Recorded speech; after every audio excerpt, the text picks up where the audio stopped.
ঠিক আছে, তাহলে একটু বলো। স্যার, চেনার আর একটা উপায় বলেন। চেনার আরো উপায় আছে, কিন্তু সেগুলা তোমাদের জন্য অ্যাপ্রোপ্রিয়েট হবে না, ঠিক আছে? তুমি এইটা বুঝতে পারবে না। ধরো সায়েন্সের স্টুডেন্টদের জন্য এটা তো বুঝতেছো, যেখানে সায়েন্সের খেলা আছে, ঠিক না? আচ্ছা, এবার মনে করো আমি এই ছকের এই জায়গাতে আসি। দেখানো যায় না রে এরা এমনি।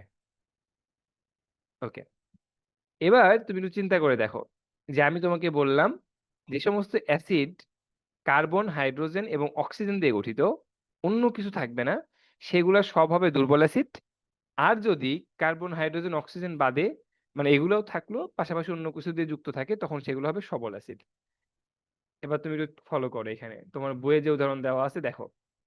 এখানে এই যে অক্সালিক অ্যাসিডের যে সংকেত, মূলত তুমি অক্সালিক অ্যাসিডের সংজ্ঞাটা এভাবে মনে রাখতে পারো, সংকেতটা এটাকে বলা হয় হুক্কু। এই দেখো, H+O+C কি হইলো, এটা হুক। আর COOH এটা কি হইলো, কুহ। তাইলে সংজ্ঞা সংকেত কিভাবে লিখবো আমরা, এটা আসে, বুঝছো?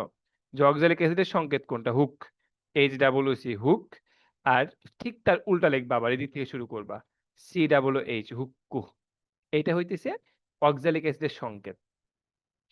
এবার আমি যেটা বলছি সেই অনুযায়ী তুমি দেখো, এখানে হাইড্রোজেন আছে, অক্সিজেন আছে, কার্বন আছে। এই তিনটার বাইরে আর কোনো রকম কোনো মৌল নাই। তার মানে এই অক্সালিক অ্যাসিডটা কেমন অ্যাসিড হবে? দুর্বল অ্যাসিড হবে। এইখানে আবার দেখো, তোমাকে বলতেছে হাইড্রোক্লোরিক অ্যাসিড, অথচ কার্বন, হাইড্রোজেন, অক্সিজেন কিচ্ছু নাই। তার মানে এটা কেমন হবে? শক্তিশালী অ্যাসিড, ঠিক না? এবার চলো আমরা একটু মিলায় দেখি, আসলে কি ঠিকঠাক বললাম না ভুলভাল বললাম। দেখো, দুর্বল অ্যাসিড, অ্যাসিটিক অ্যাসিড, দেখো কার্বন, হাইড্রোজেন, অক্সিজেন ছাড়া কিচ্ছু নাই। Citric acid, carbon, hydrogen, oxygen ছাড়া কিচ্ছু নাই। Oxalic acid same. দেখো সালফিউরিক অ্যাসিড H2SO4, এই যে সালফার এস। নাইট্রিক অ্যাসিড, এই যে N। Hydrochloric acid HCl। এইবার কথা হইতেছে তোমার পরীক্ষায় কোশ্চেন কেমনে আসে এইটুক টপিক্স থেকে।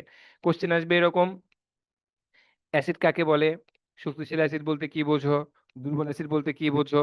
দুটি শক্তিশালী অ্যাসিডের নাম লেখো, দুটি দুর্বল অ্যাসিডের নাম লেখো। MCQ আসবে, নিচের কোনটি শক্তিশালী অ্যাসিড, নিচের কোনটি দুর্বল অ্যাসিড, এবং তুমি এইভাবে আইডেন্টিফাই করবা।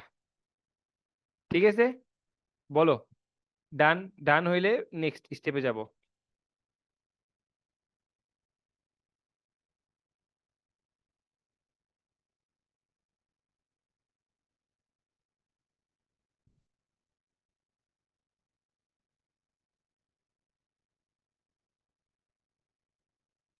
ওকে, ক্লিয়ার স্যার। মেহেজাবিন আক্তার, তুমি কখন জয়েন করছো ক্লাস, একটু বলো আমাকে।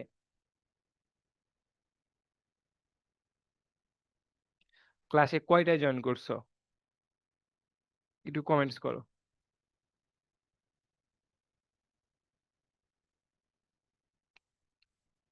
আচ্ছা, একদম টাইমলি জয়েন করবো আপু, হ্যাঁ।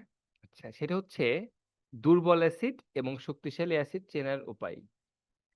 তুমি যে যৌগগুলোর মধ্যে দেখবা, বা যে অ্যাসিডগুলোর মধ্যে দেখবা শুধুমাত্র কার্বন, হাইড্রোজেন এবং অক্সিজেন, এই তিনটাই আছে, এই তিনটা বাদে আর কেউ নাই, তাহলে সেইগুলো হবে দুর্বল অ্যাসিড। আর যদি এমন অ্যাসিড দেখবা যে অ্যাসিডগুলোর মধ্যে এই কার্বন, হাইড্রোজেন, অক্সিজেন তো কমন থাকবে, এর পাশাপাশি সালফার, নাইট্রোজেন, ক্লোরিন এইগুলো আছে কিনা, যদি এইগুলা থাকে তখন সেইগুলো হয়ে যাবে তোমার শক্তিশালী অ্যাসিড। মেজাবিন, বুঝছো? আচ্ছা, এবার প্রাত্যহিক জীবনে অ্যাসিডের ব্যবহার চলো আমরা একটু দেখি। ওকে, দেখো আমি একটু রিডিং পড়বো, তোমরা বুঝবা, গল্পের মতো, এখানে প্যারাপ্যারি কিছু নাই। বলতা বা বিচ্ছু, মূলত বলতা বা বিচ্ছু বলতে কি বোঝানো হয়েছে, আমরা তাকে বললা বলি, ঠিক না? বলতা বা বিচ্ছু বলতে, এই যে বলতা বা বিচ্ছু হুল ফুটালে প্রচন্ড জ্বালা করে কেন? কারণ বলতা বা বিচ্ছুর হুলে থাকে হিস্টামিন নামক এক ধরনের ক্ষারক পদার্থ। ঠিক এই জায়গাটা থেকেই তোমার তিনটে MCQ হইতে পারে। কি কি? বলতার হুলে কি থাকে? তাহলে তুমি কি বলবা? বলতার হুলে থাকে হচ্ছে হিস্টামিন। বলতার হুলে কি থাকে? হিস্টামিন থাকে। দ্বিতীয় কোশ্চেন হইতে পারে, হিস্টামিন কি জাতীয় পদার্থ? তুমি কি বলবা? হিস্টামিন ক্ষারক জাতীয় পদার্থ। এখন হয়তো বলতে পারো, স্যার আপনি ক্ষারক পড়াইলেন না, ক্ষারক টপিক্সে চলে আসলেন কেন? অ্যাসিড পড়াবো, তারপর ক্ষারক পড়াবো, তারপর লবণ পড়াবো। আজকে অ্যাসিড, দেন ক্ষারক, দেন লবণ, ঠিক আছে? তাহলে আমরা কি জানলাম? বলতার হুলে হিস্টামিন থাকে এবং এই হিস্টামিন হইতেছে ক্ষারক জাতীয় পদার্থ। এখন এই ক্ষারক জাতীয় পদার্থ যখন বললা কামড় দিলে কি আরাম লাগে? আরাম তো লাগে না, জ্বালা পড়ে করে, ঠিক না? এটার জন্য আমরা কি করি? দেখো, এটার জন্য যে মলম ব্যবহার করি, সেই মলমগুলাতে কি থাকে? ভিনেগার, বেকিং সোডা, যেগুলো অ্যাসিড কিংবা অ্যাসিড জাতীয়। এখন কথা হইতেছে, কামড়াইলো বললা, সাপ কামড়াইলে নাই মনে করো যে ওই যে ছবিতে দেখায় না, যে বিন টিন বাজাইতাম আসতো, আবার মনে করো বিষ তুলে নিয়ে চলে যাইতো। তো বললা ওরকম করে মানে বিন বাজানোর উপায় নাই। যদি গান টান গায়ে যদি বললাকে নিয়ে আসা যাইতো, তাহলে নাই ডাকতাম যে ভাই কামড় দিছো, এবার নিয়ে যাও গা। তো ওরা তো উপায় নাই। তাহলে কি করা যাইতে পারে? বললা কামড়াইলে যেটা হয় সেটা হচ্ছে ক্ষার। এখন খেয়াল করে দেখো, তুমি কামড়ানোর পরে যেটা লাগাইতেছো সেটা হচ্ছে অ্যাসিড জাতীয়। কি লেখা এখানে? সেটা অ্যাসিড কিংবা অ্যাসিড জাতীয়। কেন অ্যাসিড জাতীয় বলা হয়েছে? অ্যাসিড তো আমরা দেখছি এক সময় টিভিতে অ্যাড দিছে, চল জলিলের বাড়ি ঘেরাও দিমু। কি করছে জলিল? মিনুরে অ্যাসিড মারছে। আইনে আছে অ্যাসিড মারার বিচার 90 দিনের মধ্যে শেষ করতে হয়। এই অ্যাড তোমরা দেখছো না? জলিলের বাড়ি ঘেরাও দিমু, এই অ্যাড দেখছো কিনা? অবশ্যই এটা মনে হয় তোমাদের জন্মেরও আগে। যাই হোক, না এত অত বয়সী রে হয় নাই ওদের দেখার কথা। এই অ্যাড দেখছেন? আই রে, দেখে নাই রে। হ্যাঁ, আচ্ছা যাই হোক, তুমি প্রয়োজনে ইউটিউবে সার্চ দিও, ঠিক আছে? যে চল জলিলের বাড়ি ঘেরাও দিমু, মিনুরে অ্যাসিড মারছে, কাহিনী কি?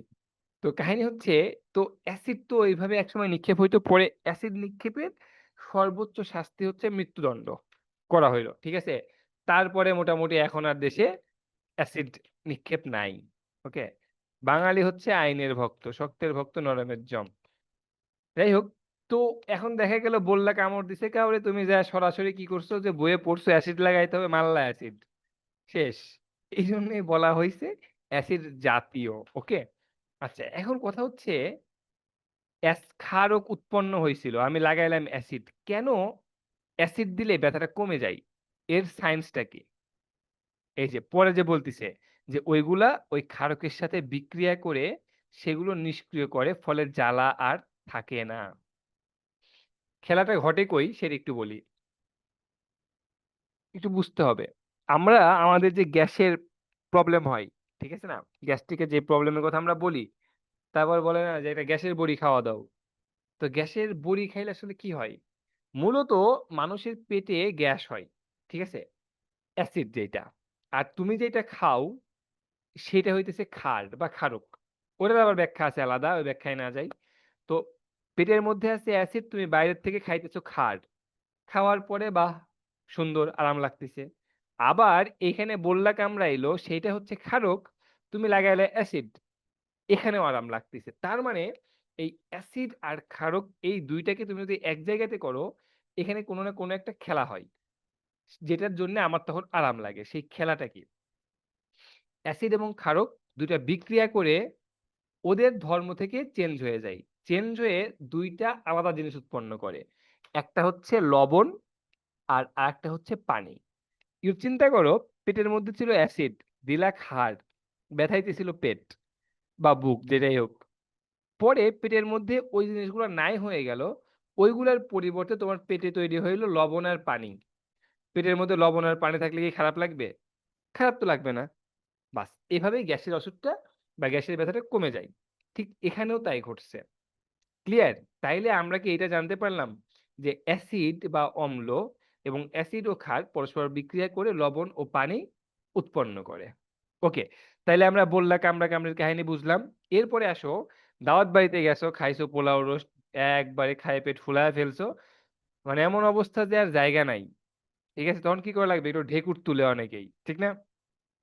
ঢেকুরও উঠে না, ঢেকুর ওঠানোরও জায়গা নাই, তখন কি করে? একটা কোক পেপসি যাই হোক কিছু একটা খাই, তারপর ঢেকুর ওঠে।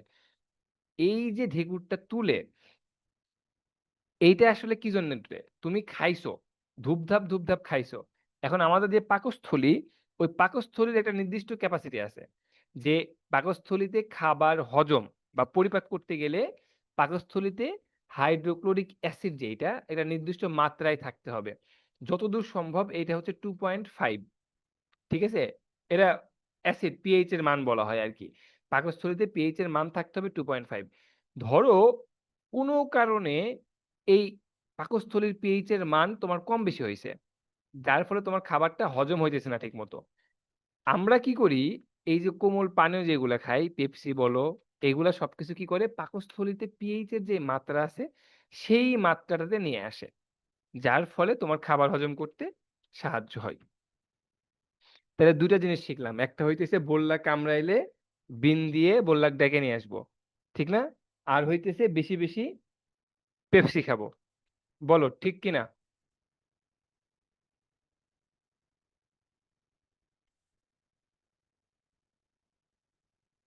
জানাও ঠিক কিনা। আচ্ছা, হুমায়রা বলছো ঠিক না, তাইলে ঠিক কি হুমায়রা? তো আমি তোমাকে একটু আনমিউট করব, তুমি বলবা।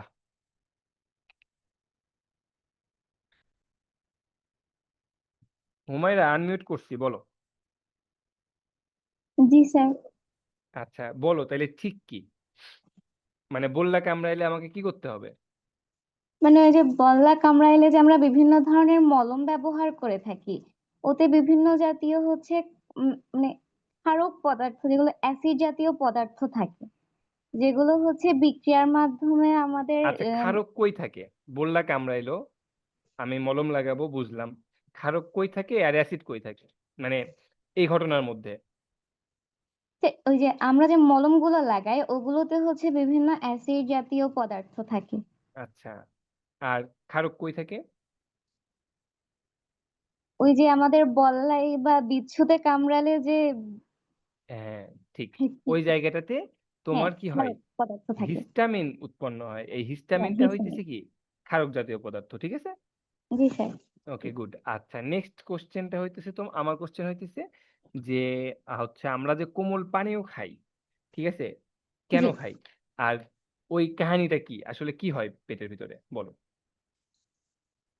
আমাদের পাকস্থলীর মানে সাধারণত পিএইচ হচ্ছে 2.5, এবং এটা যখন কমে যায় তখন আমাদের হজম শক্তি কিছুটা কমে আসে, এবং আমরা যখন হচ্ছে কোমল পানীয় পান করি তখন এটা আমাদের হজমে সাহায্য করে। আচ্ছা কিভাবে সাহায্য করে এটা একটু উল্লেখ করে দিবা। সেটা হচ্ছে যে পিএইচ এর মান পাকস্থলীতে যতটুকু দরকার ততটুকু রেখে, ঠিক আছে। রেখে। আচ্ছা। আচ্ছা, আর একটা লাইন তুমি মিস করছো, ভালো বলছো, অনেক ভালো বলছো, ক্লিয়ারলি খুব সুন্দর করে বলছো।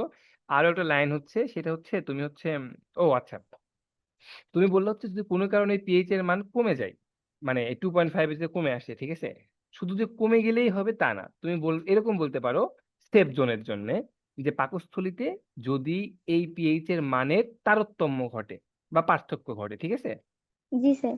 আমরা কোনো ঝামেলায় যাব না, মানে সেফ ওকে। জোনে থাকবো। ওকে, ওকে। ওকে ঠিক আছে, থ্যাংক ইউ। আচ্ছা ঠিক আছে, আশা করি তাহলে সবার কাছে এটা ক্লিয়ার। তাইলে কি কি বললাম, অ্যাসিড কাকে বলে, শক্তিশালী অ্যাসিড কাকে বলে, দুর্বল অ্যাসিড কাকে বলে, শক্তিশালী অ্যাসিডের উদাহরণ, দুর্বল অ্যাসিডের উদাহরণ, বললা কামড়ানোর ঘটনা কি, হিস্টামিন কি, আর আমি মলম লাগাই সেই মলমের কাহিনী কি, দাওয়াত খাইতে গেলে কেন আমরা কোমল পানীয় খাই, এই জিনিসগুলা। এবার রোজার মাসে আমরা সবাই কি করি, লেবু শরবত খাই। লেবুর শরবতে বা লেবুতে ভিটামিন সি থাকে, এটা আমরা সবাই জানি। এই ভিটামিন সি এর আরেক নাম হচ্ছে অ্যাসকর্বিক অ্যাসিড। কিচ্ছু পড়বা না এখান থেকে, জাস্ট এইটুকুই ইনাফ, যে ভিটামিন সি এর আরেক নাম হইতেছে অ্যাসকর্বিক অ্যাসিড। দেন আমাদের শরীরে এর অভাবে স্কারভি রোগ হয়। তুমি পড়বা কেমনে জানো, তুমি যদি এখান থেকে শুরু করো পূর্বের শ্রেণীতে আপেল কমলা মালটা এরা পড়ো, মেজাজ খারাপ লাগবে, বিরক্ত লাগবে, দরকার নাই। তুমি পড়বা কি, ভিটামিন সি এর আরেক নাম স্করবিক অ্যাসিড, বইয়ে এমনিই দাগায় রাখবা, ভিটামিন সি এর অভাবে স্কার্বি রোগ হয়, শেষ। এর বাইরে এই 6 লাইন থেকে জীবনেও প্রশ্ন আসবে না। তাহলে ভিটামিন সি এর নাম অ্যাসকর্বিক অ্যাসিড এবং এর অভাবে স্কার্বি রোগ হয়, এইখান থেকে জীবনেও কোশ্চেন আসবে না। কি আসবে, এই যে বিচ্ছুর হুলে থাকে হিস্টামিন, হিস্টামিন হইতেছে ক্ষারক জাতীয় পদার্থ, এটা করলে আমরা কি, কামড়াইলে আমরা কি করি, বিন বাজাই, বিন বাজায় ভিনেগার, অ্যাসিড অ্যাসিড জাতীয় পদার্থ নিয়ে আসি। ঠিক আছে, কি ঘটনা ঘটে, ঘটনা ঘটে হচ্ছে ওই অ্যাসিড ক্ষারকের সাথে বিক্রিয়া করে নিষ্ক্রিয় করে ফেলে, আর জ্বালা থাকে না। তার মানে আমাদের শরীরে যে জ্বালা তৈরি হয় সেটা ক্ষারকের কারণে হয়, বললা কামড়াইলে। ওকে। আর এইখানে কি হয়, আমরা যে কোমল পানীয় খাই মূলত খাবার পরিপাকের জন্য পাকস্থলীতে একটা নির্দিষ্ট মাত্রার পিএইচ এর দরকার হয়, হাইড্রোক্লোরিক অ্যাসিডের প্রয়োজন হয়। এই মাত্রার হেরফের হলে আমি যেটা হুমায়রাকে বললাম যে তুমি তারতম্য বা পার্থক্য এই ভাষাটা ইউজ করতে পারো। ওকে, ডান। এবার হচ্ছে আমাদের সবাই কি করি আমরা, যে হচ্ছে আচার খাই। আমি তো প্রচুর পরিমাণে আচার খাই, এটা সত্যি কথা। মানে আমার ডাল আচার এই দুইটা জিনিস কি পরিমাণ পছন্দ বলার বাইরে। ঠিক আছে, ডাল আচার হইলে আমার আর কোনো কিছুরই প্রয়োজন পড়ে না যদি ডাল আর আচার থাকে। ওকে। এখন সায়েন্স হইতেছে এই যে আচার, মনে রাখবা এই আচারগুলা সংরক্ষণ করা যে হয় বোতলের মধ্যে বয়ামের মধ্যে, আচার সংরক্ষণ করতে ভিনেগার বা অ্যাসিটিক অ্যাসিড ব্যবহার করা হয়। জাস্ট এমনিই পড়বা যে এই যে আচার সংরক্ষণে ভিনেগার বা অ্যাসিটিক অ্যাসিড, বইগুলা এমনি দাগানো থাকবে। তাহলে পরীক্ষার সময় জাস্ট রিডিং দিয়ে চলে যাবা, কিচ্ছু করতে হবে না। তাহলে আচার সংরক্ষণে ভিনেগার বা অ্যাসিটিক অ্যাসিড ব্যবহার করা হয়। আচ্ছা, বিয়ে বাড়িতে আমরা কি করি, আচ্ছা বোরহানি খাই, দই খাই। মনে রাখবা এই যে দুধ রিলেটেড যা কিছু আছে, দুধ দই এই ক্যাটাগরির যা কিছু আছে, এই সব কিছুতেই থাকে হচ্ছে ল্যাকটিক অ্যাসিড। কি থাকে, ল্যাকটিক অ্যাসিড। তাহলে আমরা কি জানলাম, ভিটামিন সি তে থাকে অ্যাসকর্বিক অ্যাসিড, আচার সংরক্ষণে ব্যবহার করা হয় ভিনেগার বা অ্যাসিটিক অ্যাসিড। তার মানে ভিনেগারের আরেক নাম অ্যাসিটিক অ্যাসিড, এবং দুধ সংক্রান্ত যা কিছু আছে সেগুলোতে থাকবে ল্যাকটিক অ্যাসিড। ওকে। ওকে, ডান। এটা ছিল আমাদের প্রাত্যহিক জীবনে অ্যাসিডের ব্যবহার। এবার আসো সাবধানতা। বোঝাই যাইতেছে সাবধানতাটা কি দিবে। এখন সাবধানতা, তুমি যে একজনের অ্যাসিড মারলা তাহলে কি হবে, মামলা ঢিসমিস, আসামি খালাস, ঠিক না? আচ্ছা, তো সেই কাজ করা যাবে না। আমাদেরকে কি করতে হবে, এই যে আরো কিছু করতে হবে। কেক বা পাউরুটি সুন্দর করে তো যায়, মনে করো দেখি যে পাউরুটি ফুলায় রাখছে।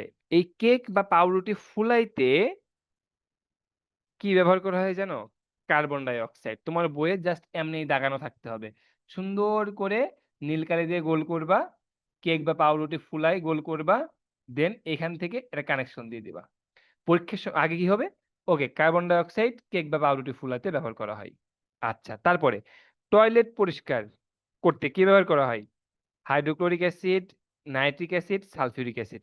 একটা ব্যাপার খেয়াল করো, এই হাইড্রোক্লোরিক অ্যাসিড, নাইট্রিক অ্যাসিড এবং সালফিউরিক অ্যাসিড, দেখো এই তিনটাই কিন্তু শক্তিশালী অ্যাসিড। তার মানে টয়লেটের জীবাণুগুলা এত বেশি শক্তিশালী যে এইটা পরিষ্কার করতে শক্তিশালী অ্যাসিডই ব্যবহার করতে হবে, এবং সেগুলো কি কি, hydrochloric acid, nitric acid, sulphuric acid.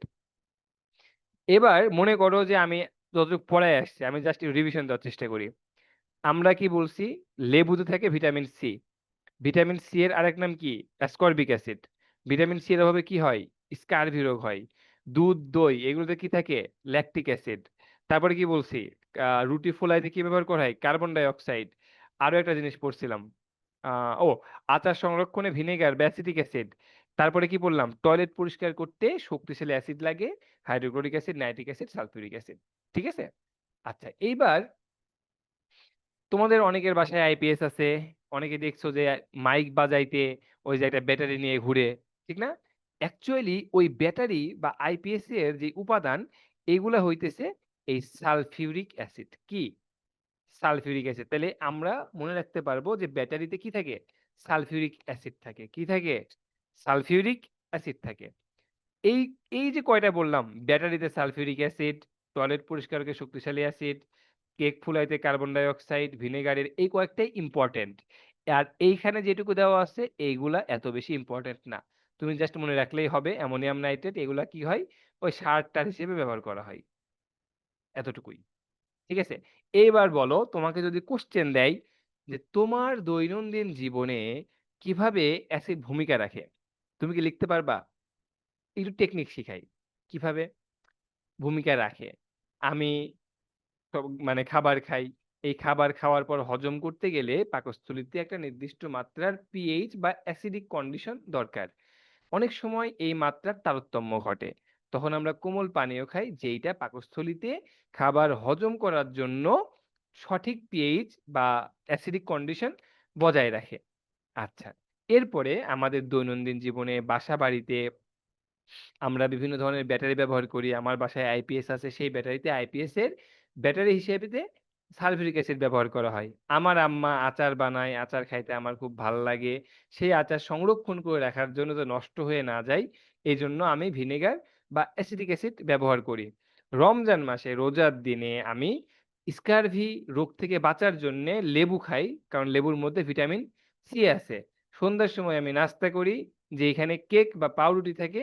এই কার্বন ডাই অক্সাইড দিয়ে এই কেক বা পাউরুটি কি করা হয়? ফোলানো হয়। আর এই পাউরুটি থাকে কোথায়? Baking সোডায়। Sorry carbon die oxide থাকে কোথায়? বেকিং সোডায়। আমার এই যে খাওয়া-দাওয়া করলাম, খাওয়া-দাওয়া করলেই তো হইল না। সেগুলো আবার টয়লেট করি। তখন কি হয়? টয়লেটে পরিষ্কার করতে আমার শক্তিশালী অ্যাসিডের প্রয়োজন হয় এবং এগুলা হইতেছে hydrochloric acid, nitric acid, sulphuric acid. সুতরাং আমরা বলতে পারি আমাদের দৈনন্দিন জীবনের ক্ষেত্রে অ্যাসিডের গুরুত্ব অপরিসীম এবং প্রতিটি ক্ষেত্রে অ্যাসিড আমরা সব ক্ষেত্রে ব্যবহার করে থাকি। এবার একটু বলেন তো যে পারা যাবে? লেখা যাবে?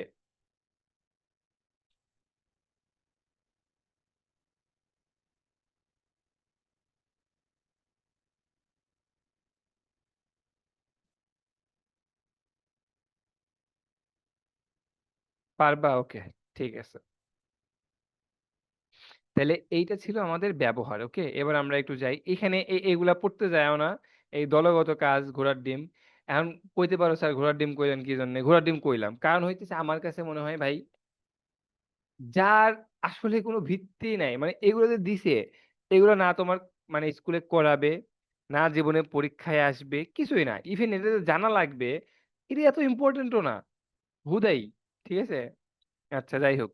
এখন দেখো এই যে অ্যাসিডের অপব্যবহার আমি যেটা বলছি যে জলিলের বাড়ি ঘেরাও দিমু কারণ কি হয়েছে জলিল মিনু না সরি মিনু জলিলকে অ্যাসিড মারে কেমনে জলিল মিনুরে অ্যাসিড মারছে ঠিক আছে তো জলিল মিনুরে অ্যাসিড মারছে এই জন্য জলিলের বাড়ি ঘেরাও দিমু আর অ্যাসিড নিক্ষেপের সর্বোচ্চ শাস্তি হচ্ছে মৃত্যুদণ্ড এটা খুবই ভয়ানক একটা ব্যাপার ছিল তোমরা দেখো নাই একটা সময় এখন যেরকম ধরো টিভিতে ধর্ষণের খবরগুলো আসে একটা সময় আমরা দেখছি এই টাইপের খবরগুলা প্রচুর আসতো। যে অ্যাসিড নিক্ষেপ করছে, বোতল নিয়ে যে অ্যাসিড নিক্ষেপ করছে স্কুলের মানে মেয়েদেরকে, কলেজের মেয়েদেরকে চরম ছিল আরকি। ডিরেক্ট ধরো বোতলে করে নিয়ে যেয়ে মুখে ইয়ে করত। তো সরকার যখন দেখলো কোনোভাবেই কন্ট্রোল করা যাইতেছে না, তখন সোজা আইন পাস করলো যে অ্যাসিড নিক্ষেপের সর্বোচ্চ শাস্তি মৃত্যুদণ্ড। এখানে কোনো ইফ নাই, বাট নাই। একদম সোজা হিসাব। No if, no but. Acid নিক্ষেপ, মৃত্যুদণ্ড। বাস। সুন্দর। সব ঠিকঠাক। এদের এখন তোমরা জানোই না যে অ্যাসিড নিক্ষেপ করা হয়, ঠিক না? তো ধর্ষণের এরকম একটা শাস্তি করা দরকার যে সোজা আলাপ, ধর্ষণ, তার শাস্তি মৃত্যুদণ্ড। তাইলে মনে করো যে এই ব্যাপারটাও মনে করো যে সমাজ থেকে চলে যাবে। কিন্তু এইটা আসলে করতে পারে না কেন জানো? অনেকেই। এখানে অনেক মেয়ে আছো। তোমরা যথেষ্ট সাবালক। এটা করতে পারে না তোমরা নিজেরাও বুঝো। অ্যাকচুয়ালি ধর্ষণ বলতে আমরা যেটা বুঝি, এইটার সংজ্ঞায় আবার আইন কিন্তু সবকিছু লিখিত চাই। এখন কি হইছে, একটা ডায়ালগ আছে এরকম যে, "বিয়ের প্রলোভনে ধর্ষণ মামলা।" যদি ধর্ষণের শাস্তি মৃত্যুদণ্ড করে, আবার মামলা যদি একটা মেয়ে যায় করে যে বিয়ের প্রলোভনে ধর্ষণ মামলা, তখন কিন্তু আবার ঘটনা ক্ল্যাশ খাবে। কারণ এখন দেশের যে কন্ডিশন তাতে দেখা যাবে যে হ্যাঁ, ছেলে-মেয়ে রিলেশন এ যায় এবং মানে খুবই ভয়াবহ একটা আকার ধারণ করছে এই জিনিসগুলা। এগুলো আসলে ইথিক্যাল ব্যাপার। নৈতিকতার অভাব। ঠিক আছে? নীতি নৈতিকতার অভাব। সম্পর্কগুলাকে, ভালোবাসাগুলাকে নষ্ট করা। ঠিক আছে? কিছুই না। এগুলা জাস্ট হচ্ছে সম্পর্ক এবং ভালোবাসাগুলোকে নষ্ট করে দেওয়া। কিন্তু তারপরেও ছেলেরা, মেয়েরা বয়সের একটা ব্যাপার থাকে, নিষিদ্ধ জিনিসের প্রতি আকর্ষণ থাকে। এইজন্যে এগুলোতে ইনভলভ হয়ে যায়। খুব ভালো কথা। এখন ধরো রিলেশন করছে, কোন কারণে নেগেটিভ কিছুতে ইনভলভ হয়ে গেছে ২ জন। ৩ বছর, ৪ বছর বা ২ বছর পরে কি হইছে? ব্রেকআপ করবে। এখন ছেলেই করুক, মেয়েই করুক ব্রেকআপ করে ফেলছে। শেষ, রিলেশন শেষ। ৩ বছর পর মনে করো ওই মেয়ের মনে হইছে যে না ওই ছেলে আমারে ঠকাইছে। আমারে বিয়ের প্রলোভন দেখাইয়া ধর্ষণ করছে। ওই যায়া করল মামলা। এ কি? ধর্ষণ মামলা। আদালত দেখল ওকে ফাইন কি লেখা আছে সংবিধানে? লেখা আছে ধর্ষণের শাস্তি মৃত্যুদণ্ড। তাইলে কি? এখন ওই ছেলের কি হবে? মৃত্যুদণ্ড। কিন্তু আসলে কি ও মৃত্যুদণ্ডের মতো কোনো কাজ করছে? করে নাই তো। এই কারণেই আমরা যতই লাফাই বা বলি যে কেন ধর্ষণের শাস্তি মৃত্যুদণ্ড করে না? এই জন্যই করে না। বুঝতে হবে এই জিনিসগুলা। আবার ইদানিং সমাজে পরকীয়ার হারটাও অনেক বেশি। আসলে তুমি হয়তো ভাবতে পারো যে, "স্যার আপনি ছেলে মানে আপনি এমন কেন? আপনি সবসময় ভালো, ভালো কথা বলেন বা এটা সেটা আজকে এরকম কেন কথা বলতেছেন?" মানে এটা বলতেছি এইজন্যেই যে এইটা এত জটিল। আমিও ১ম এ ভাবছিলাম যে, "কি ব্যাপার? মানে এত কিছু ঘটে, সরকার আইন কড়া করে না কেন? সোজা আলাপ। তাকে নিয়ে এসে একদম মৃত্যুদণ্ড দিয়ে দিবে। এত কিসের কি?" কিন্তু পরে একদিন তোমার বিভিন্ন পত্রিকার লেখা পড়লাম, কলাম পড়লাম যে কেন সরকার এই আইনগুলা করতে পারে না? তুমি চিন্তা করে দেখো, এরকম আইন করলে তোমার নিজের লোক যে ফাঁসবে না তার কোনো গ্যারান্টি দিতে পারবা? তোমার ভাই, তোমার বাবা, তোমার কাকা, তোমার যে কেউ, তোমার কাছের লোক, সেও যে এরকম একটা আইনে ফেঁসে যাবে না এর কোনো গ্যারান্টি নাই। আর আমরা তো জানি যে আমাদের তো সমাজ মাশাআল্লাহ, ঠিক আছে? প্রচুর পরিমাণে এই ধরনের জিনিসগুলা মামলা মোকদ্দমার মধ্যে চলে যাবে এবং হিউজ একটা গ্যাঞ্জাম তৈরি হবে। ঠিক আছে? ওকে। যাই হোক, এটা হচ্ছে ফ্যাক্টর। স্যার আমাদের পরীক্ষা করিয়ে দেখাবেন কিভাবে লাল লিটমাস নীল করে? এটা পরীক্ষা করে দেখানো স্যার অ্যাসিড পাওয়ার কোনো চান্স আছে?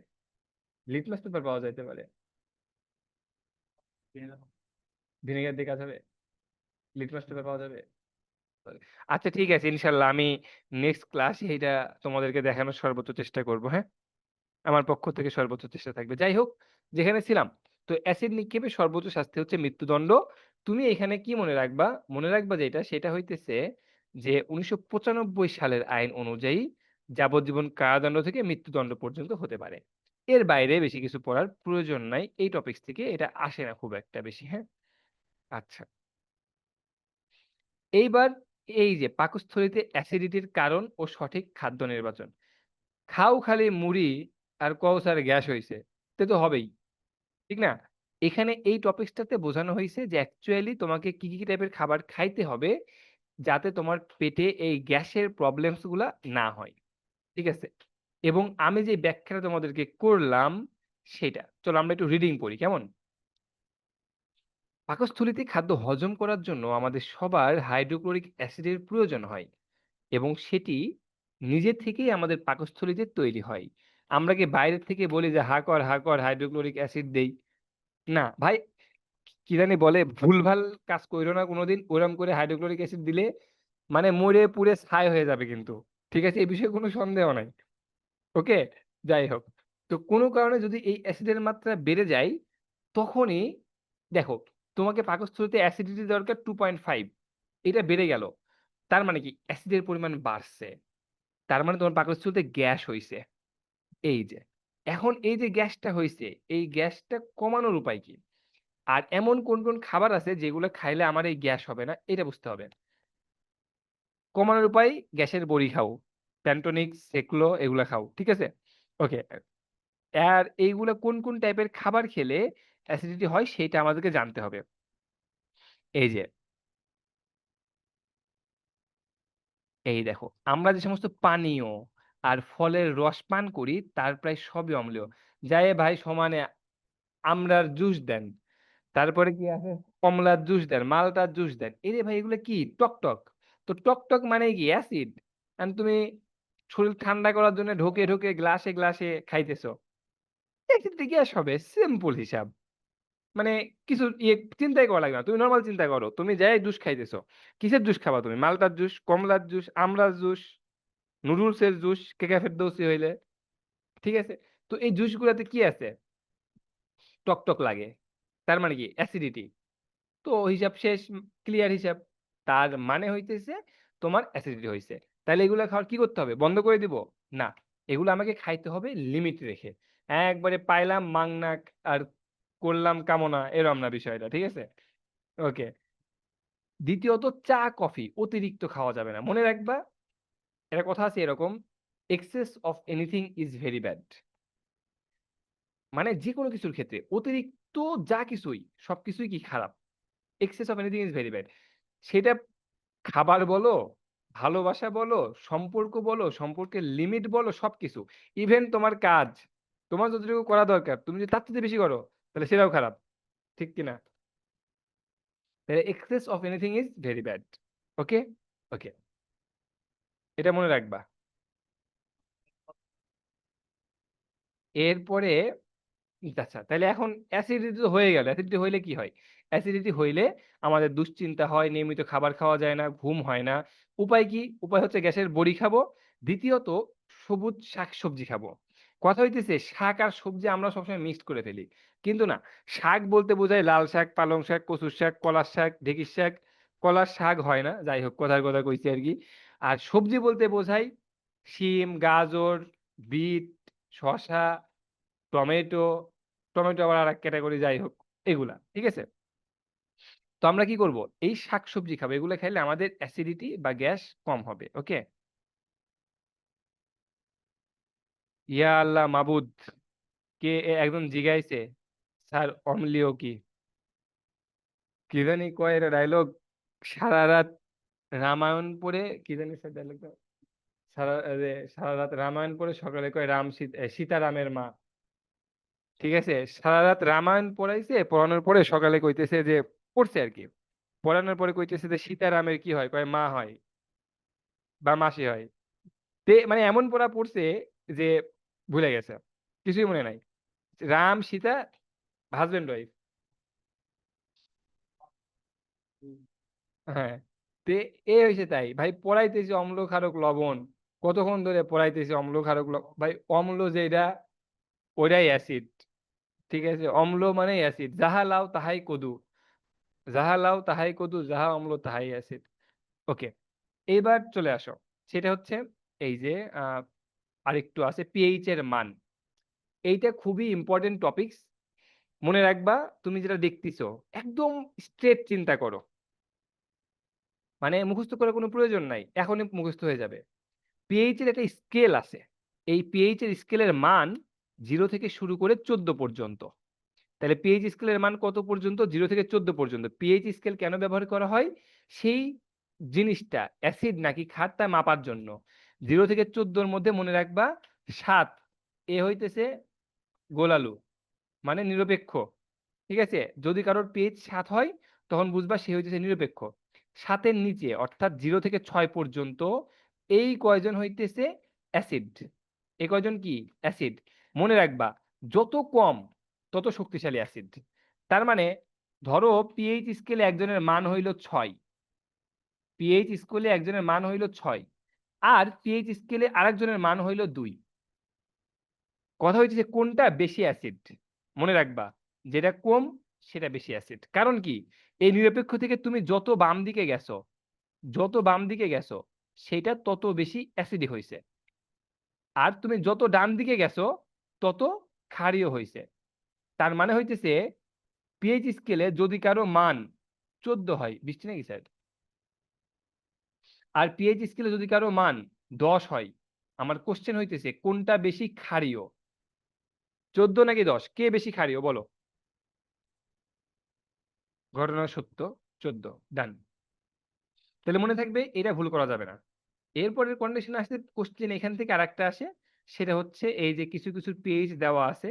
মূলত এখানে একটু তুমি ফলো করো যে এই যে বিশুদ্ধ পানি। তাহলে মনে রাখতে হবে বিশুদ্ধ পানির পিএইচ হচ্ছে ৭। ওকে? বিশুদ্ধ পানির পিএইচ কত? ৭। এবার আসো। এখন আমাদের পিএইচ এর মান জানার প্রয়োজনীয়তা কেন?